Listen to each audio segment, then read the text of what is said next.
morning, class. I hope you all are fine and safe at your home. So now again today your school reopens after the summer vacation. So before summer vacation we were studying in chemistry, we were studying chapter 2nd, and in chapter 2nd we were studying the properties of compound. So today we will study properties of compound. The next remaining properties of compound we will study today. Okay, so students, what is the first property of compound? The first property of compound is that there is a compound which is made up of more than two elements. Okay, if a compound is made up of more than one elements, so that elements of that compound cannot be separated by physical methods. Okay, we cannot separate the compounds of the components of the compound by physical methods. Only by chemical methods we can separate them. For example, students, there is water. Okay, we will take example of water. What is the formula of water? The formula of water is H2O. Means this water is a compound, H2O is a compound, and it is made up of two elements, H and O, means hydrogen and oxygen. H for hydrogen and O for oxygen. Okay, so water is a compound and its components are hydrogen and oxygen because it is made up of hydrogen and oxygen. So if we want to separate hydrogen and oxygen from water by physical methods, means by filtering, by boiling, we cannot separate. Okay, so by physical methods we cannot separate the components of the compound. Only by chemical methods we can separate. For example, if we want to separate hydrogen and oxygen from water, then we should apply any chemical method. For example, electrolysis. Here students, you can see this is the diagram of electrolysis. So by this method we can separate the components of the compound. Okay, it is one example of chemical method. There are many chemical methods by which we can separate components of a compound. Okay, now next is the properties of a compound are entirely different from properties of constituent elements. Students, again we will take the example of water. So let's take water, and water is made up of hydrogen and oxygen, right? But the properties of hydrogen and the properties of oxygen are not similar with the properties of water. Water is made up of hydrogen and oxygen, but their properties, the properties of water is different from properties of hydrogen and oxygen. Okay, because hydrogen alone, the properties of hydrogen are different. Alone, the properties of oxygen are also different. But when hydrogen and oxygen combine together, then water is formed whose properties are different from properties of oxygen and properties of hydrogen. Okay. So this is the second property. The next is a compound is formed when constituent elements combine in fixed ratio by mass. Means students, if we want to form a compound by more than one element, two or more than two elements, then their mass should be fixed. For example, if we want to make water from hydrogen and oxygen, then in water we have to take two atoms of hydrogen and one of oxygen. Okay, there will be two hydrogen and one oxygen, and ratio by mass means 1:8. In your book it is written here, students, you can see here it is written that to form one molecule of water, two elements hydrogen and oxygen combine in a ratio 1:8 by mass. Means if we want to form water, then we have to take by mass, we have to take 1 hydrogen and 8 oxygen by mass. Okay, means if we are taking 1 gram hydrogen, then 8 gram oxygen we have to take, then only we can form compound. If we will take 2 hydrogen 4 oxygen, or 2 hydrogen 16 oxygen, or any 3 hydrogen 9 oxygen, then water cannot be formed. Okay, so the ratio of the components of the water is always fixed. Okay, means only 1:8 ratio. When we will combine hydrogen and oxygen in 1:8 ratio, then only we can form water, otherwise we cannot form water. So their ratio should be fixed. The next is that we can form compound when their components combine only in chemical methods, by chemical ways, combine with each other chemically. For example, again water, if we want to form water from hydrogen and oxygen, then if we will simply mix that hydrogen and oxygen together, then we cannot get water. Okay, so when hydrogen and oxygen will react chemically with each other, then only we can form water. By chemical methods they have to react. Okay, for example, students, in your book is also written that, have you ever seen coal burning? Coal contains an element carbon which combines with oxygen present in the air to form carbon dioxide gas. When in coal carbon is present and in air oxygen is present, and when coal burns in presence of oxygen, then only we can get carbon dioxide gas. Okay, if you can see, students, here it is written coal. In coal carbon is present, in air oxygen is present, and when coal will burn in presence of oxygen, then we can get carbon dioxide gas. Okay, if we will simply mix carbon and oxygen, then oxygen gas, then we cannot get carbon dioxide, because by simply mixing it cannot be formed. Only the compound can formed when the elements react chemically with each other, then only they can react and they can form compound.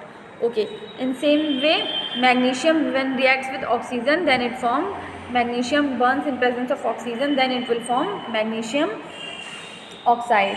Okay, the next property of the compound is energy is either absorbed or released when a compound is formed. Students, whenever a compound is formed, there may be two processes. Okay, two processes may take place. One, in that reaction, when compound is forming, in that reaction, either the energy is released or the energy is absorbed.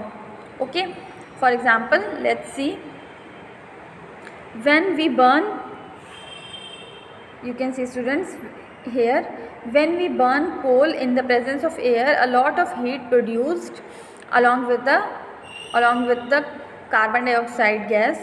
We can write this as, when coal will burn in presence of oxygen, then we can get carbon dioxide gas, and plus lots of heat also produced.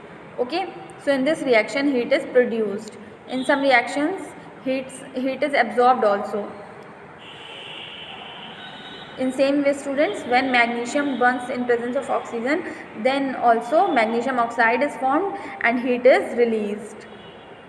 Lots of heat is released. So whenever a compound is formed, either energy will be released or absorbed. Okay, so in both these processes heat energy is being released. Okay, now we can summarize the characteristic properties of compound as that the constituent elements of a compound cannot be separated by physical method, can be separated only by chemical methods. Okay, for example, electrolysis. So the components of a compound cannot be separated by physical method, only by chemical methods they can be separated. The next is, the properties of a compound are entirely different from the properties of the constituent elements. I told you that if, for example, if water is made up of hydrogen and oxygen, so the properties of water are different from properties of hydrogen and properties of oxygen. Okay, water has some different properties, new properties. Okay, the next is, a compound is formed when constituent elements combine in a definite ratio by mass. Compound can be formed only when its components combine in a fixed ratio. Definite ratio means in a fixed ratio. For example, in water they have to combine in 1:8 ratio by mass. Okay, the next is, a compound is formed by chemical combination of two or more elements.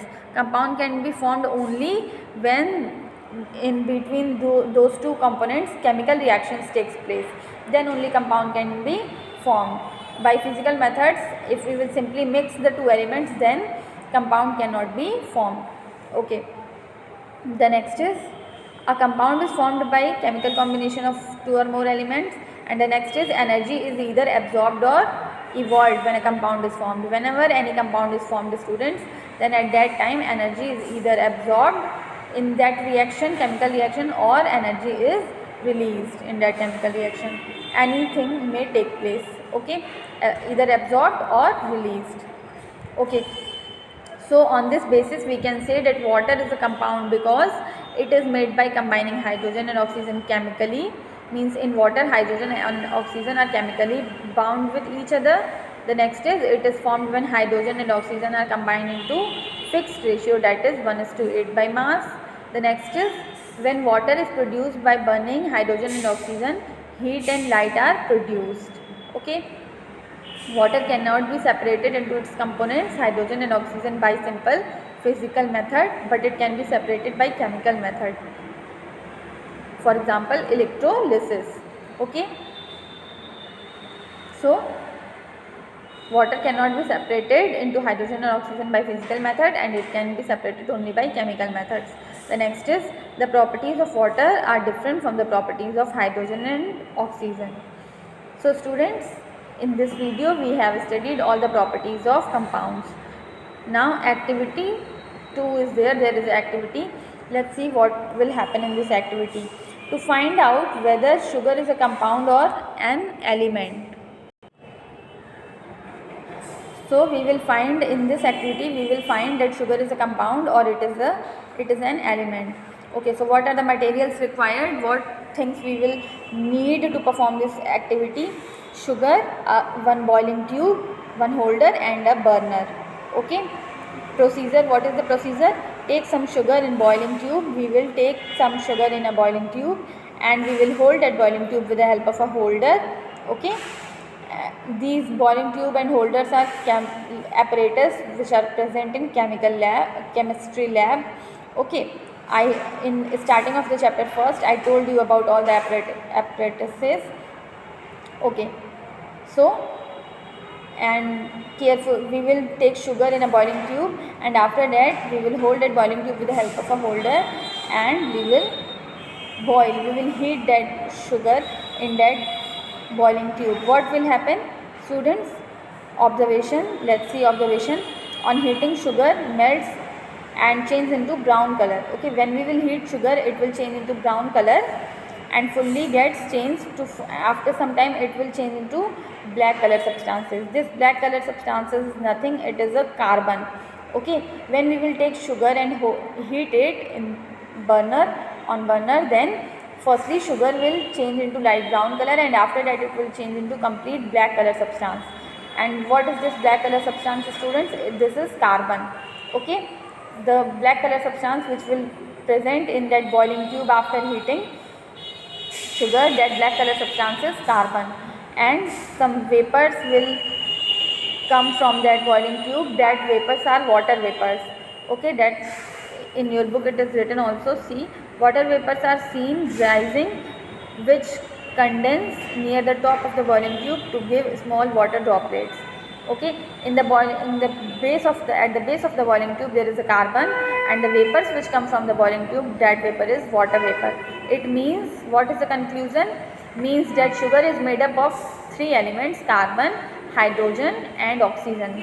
How? Because carbon is present, that black color substance which is present at the base of the boiling tube, that is carbon, and water vapors are releasing, and water vapors are made up of hydrogen and oxygen. It means that this sugar is made up of 3 elements.